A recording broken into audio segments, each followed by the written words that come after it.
In today's video, I'm going to show you guys how to build an awesome high-end gaming PC, a system that's not only super capable for smashing through the latest titles at 4K, but great for things like editing, rendering, streaming, and content creation too. And the best part is that I'll be building it inside of this, their brand new Corsair FRAME 5000 series. Corsair have attempted to take one of their most popular cases ever, bring it into 2025, but have they done a great job, or is it a case you should avoid? Well, in today's build, we'll be answering just that question. Let's do this. Now, before I dive into Corsair's brand new shiny case, let me talk about some of the other hardware today, and start off with the CPU and GPU combo. It's very heavy, and this box design is really, like, it looks nice, but it's not that clever, really. NVIDIA, if you're watching. This is the, now it won't come. Now this is the RTX 5080. Now, if you're wondering why I've not gone 5090 as a high-end build after all, I just think pricing on that is so ridiculous, even more ridiculous than this RTX 5080. And for what we need today at 4K, this is going to be more than adequate. Now, I've gone for the Founders Edition design, and the reason for that will become clear when I start looking at the aesthetics of the other components today. And really, this is about as good as you get, without spending, as I say, ludicrous amounts of money. The RTX 5080 tops all the charts, whether you're looking at pure rasterization in the likes of Hogwarts Legacy, Marvel's Rivals, and Cyberpunk. It's great for content creation too, with loads of content creator friendly features from NVIDIA, and it beats out anything AMD currently have on the high end. There are some rumors that AMD might re-enter the high end market. Let's wait and see, but for now, the 5080 is what I'm going to suggest you go for. Now, as I say, this build is primarily a gaming PC build, but I wanted it to be good for a wider range of applications too, and that's where this comes in. AMD's pretty special 9950 X3D. Now, for gaming, it gives you very similar performance to the very popular 9800 X3D. In some instances, it's slightly quicker, some instances it's slightly slower, but it's thereabouts. Where it excels is core count. This is a really high core count CPU, so unlike the 8 cores you're going to find on the 9800 X3D, this chip actually has 16 cores and 32 threads. It's a monster, it's a beast, and AMD are on a bit of a roll at the moment. As far as cooling goes, you do need to get something a little beefier for the 9950 X3D. It's a super high core count CPU. It does consume a fair bit of power, and I've gone for Corsair's iQ-Link Titan 420RX. Now, this particular model has these iQ-Link RGB fans, which are nice, but to mix things up a bit today, I've also picked up some non-RGB RX 140s. Why? Because it's nice to do a stealthy all-black build every now and again, and I think the Frame 5000D is going to tie into that really nicely. It's the same reason that I've gone, again, a bit of a Corsair theme, some Corsair Dominator titanium memory. Now, the reason I've gone for this is because it's available with either this little RGB heat spreader boy, or you can actually pick up these optional heat spreader variants, which look amazing, give us this really nice sort of gunmetal grey and sort of like brass finish, and obviously take some of the RGB out of the equation. It feels kind of unnatural to me to be doing a non-RGB build. Sticking with the content creation and gaming theme, I've also gone for this motherboard from ASUS. It is their ProArt X870 Creator Wi-Fi. Now, I've actually seen lots of people pick this board up for high-end gaming builds. The creator bit only really refers to the fact that it's got a bit more I/O, it's got a few features that people who are going to be creative might like, but primarily it's a branding exercise.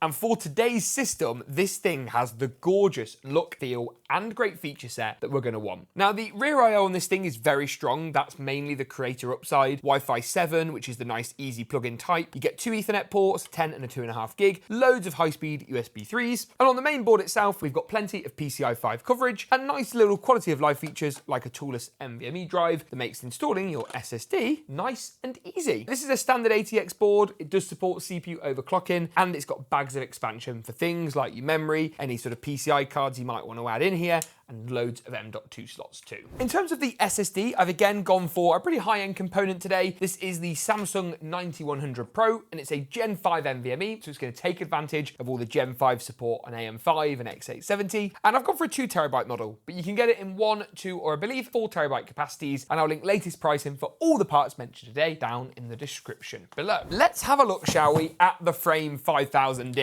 Because I'll be honest with you, I've seen this case a few times in person, and my initial impressions have been pretty good. First things first, we have ourselves an accessory box of some description, which contains some things. No idea what that is. I know what these are. Screws. What the f? Some very long filters. An enormous Corsair sticker. Something else. What looks like a radiator, fan mount. And some twist tie cable management things.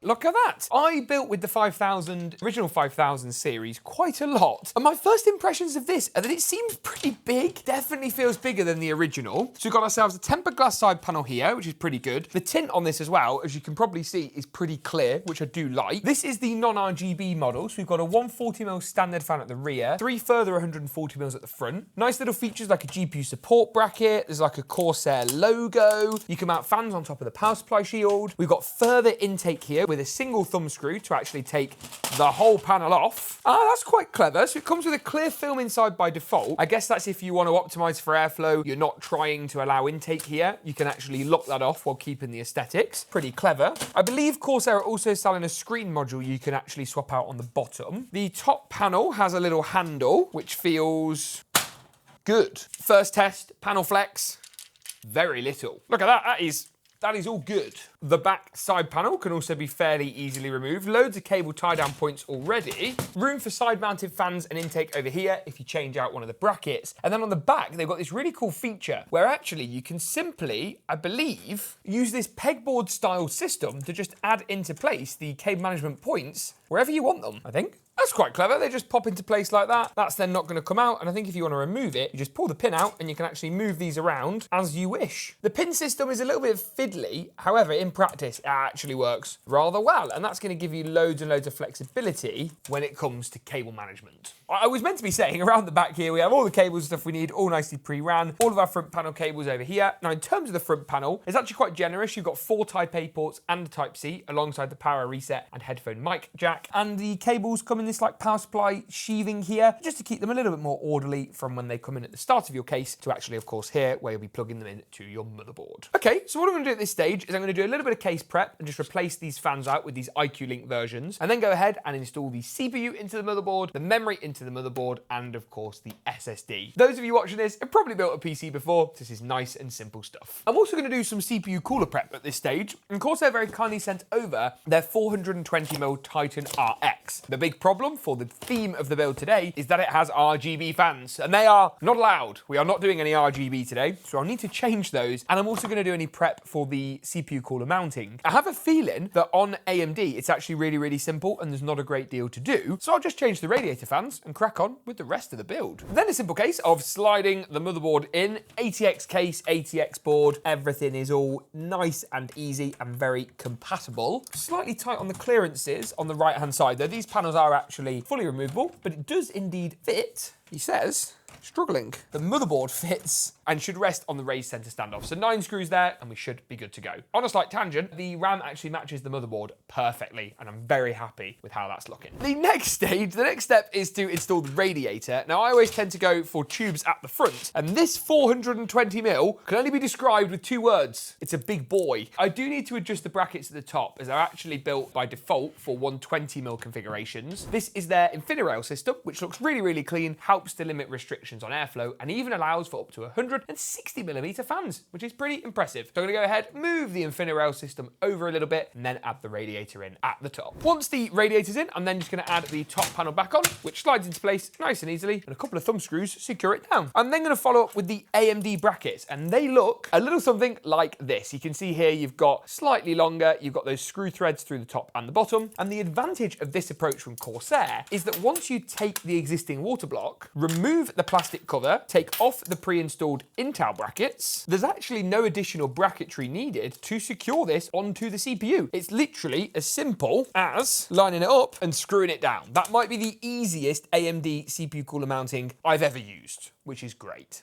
So we're looking pretty good. And there's basically 2 steps left to go. The first is cables and wiring, and the second is, of course, the GPU right at the end. Power supply-wise, I've gone a little overkill here, 1000 watts. I say overkill. For the 5080 and this high-end CPU, this is actually about right. Yes, the 50 series is super power efficient, but that doesn't mean that you don't need a pretty high output when it comes to some of these higher-end components, especially if you're going to go for a 5090, which can really leverage a lot of that 650 watt limit on the PCI Gen 5.1 cable. Now, as I say, this is a lovely looking unit. We've got all of our modular cables. So you just plug in what you need to in terms of the CPU and GPU at the 12 volt 2x6, your motherboard, and then any SATA or expansion power points. Now, believe it or not, I am actually going to be plugging in the new Gen 5 cable, which is somewhere here. This one, alongside an old style GPU power cable, as that's what IQ Link leverages for power. IQ Link, for the record, is powering our water block with the RGB that we're going to disable, all of our IQ Link fans, which includes the one at the rear, the 3 at the top, and the 3 at the front. And we should be able to run all of those through basically a single cable or a pair of cables to make life a little easier. Houston, we have a problem. Can't get the CPU power cable in. Now, it's because there's like a trim cover piece up the top here,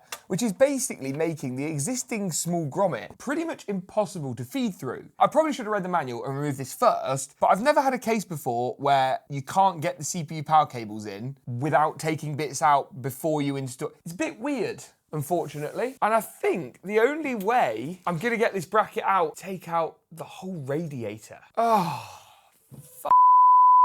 right, so here's the bracket that's now been removed. Let me see if this changes things. So, can't get it through there, can get it through there. So that's the first one, and then the second one, and then I guess this shroud will probably go back on. No, it doesn't fit. The CPU cooler cables are too fat on this Corsair power supply, I want to say, for that to go in without doing a bit of damage. This needs to come out. I'm sure Corsair, that was probably mentioned somewhere in your review guide, but if you're building in this case, that is obviously a bit of a consideration you'll want to make. I guess it's kind of cool covering up the motherboard tray, but I'm not entirely convinced that was actually a very useful design decision, at least not at the top of the case. That then leaves me with the graphics card. Now, I am going to show you a cool feature this case has, which is the ability to install the GPU in a vertical orientation. And you can do this by simply removing just 3 thumb screws. That will then release the full PCI bracketry, and you can just flip it 90 degrees, which is really rather nice. The only thing that we don't have that means we can't actually use this is a Gen 5 riser cable. I'm working on getting one. I'm sure Corsair are going to sell one if not already. I'll link an option below if one does exist. So for today, I am going to stick with the standard horizontal GPU installation method. Now I'm going to hover over our graphics card into place, and I think that looks pretty good. We're going to be removing the 2nd and 3rd slot covers in today's build. Keep hold of these thumb screws because of course you'll want to use those to secure the GPU back in. I must admit, it feels a bit weird to have like a non-RGB build for once with no lighting. At least none we're going to enable anyway. I think I prefer systems that have all of the fancy lighting and effects, but I totally understand the appeal if I can install this GPU of something a little bit more, maybe not classy, but a bit more restrained. And that is what you call not only a gaming PC build, but an awesome productivity system too. So let's look at some benchmarks, but first a slightly different, toned down, chilled GeekaWhat montage.